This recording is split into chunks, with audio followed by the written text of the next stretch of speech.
Negi vėl vietoj to, kad padarytum mielą savo nuostabiausią kačiuko nuotrauką, išgavai tik kažkokį jovalą. Man atrodo, mums abiems aišku, kad savo fotiką valdai ne per geriausiai.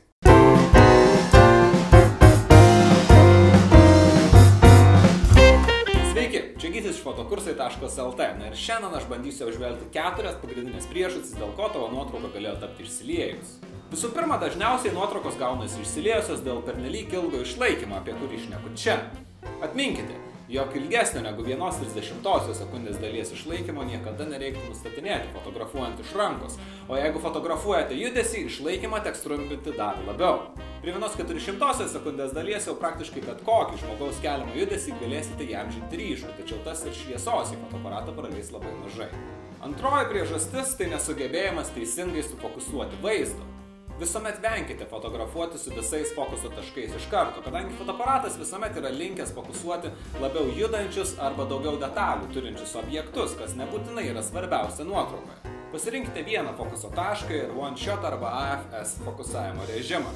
Sufokusuokite į savo objektą, neatleisdami fotografavimo mygtuko, sukomponuokite kadrą ir padarykite nuotrauką.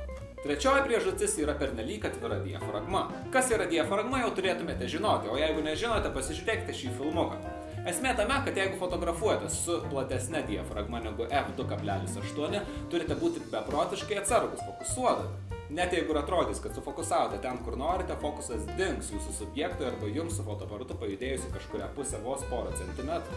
Fotografuojant portretą iš arti prie f1,4 ryškumo zona tampa tokia siaura, jog sufokusavus žmogui į akis, jo nosis jau būna blurė, tad atviras diafragmas visuomet naudokite labai atsargiai. Ketvirtoji priežastis tai pernelyg siaura diafragma. Skamba keistai, tačiau taip tai tiesa.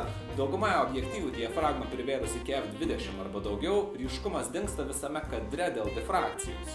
Paprasčiausiai, kai skylė yra tokia siaura, šviesa nebegali tolygiai pasiskirstyti ant viso vaizdo sensoriaus. Be abejo, yra ir daugiau priežasčių, dėl ko nuotraukas galėjote gauti neryškias, kaip kad apspjaudytas objektyvas arba fotoaparatas iškritęs per balkoną. Tačiau šios 4 mano paminėtos yra sutinkamos dažniausiai. Dabar jau žinosite, kame reikalas ir galėsite susitvarkyti su problemomis joms iškilus. Nori išmokti daugiau? Sek mūsų naujienas Facebook'e arba prenumeruok šitą YouTube kanalą, aš tikrai nesiruošiu nustoti jūsų mokytis. Ačiū, kad žiūrėjote, čia buvo Gytis.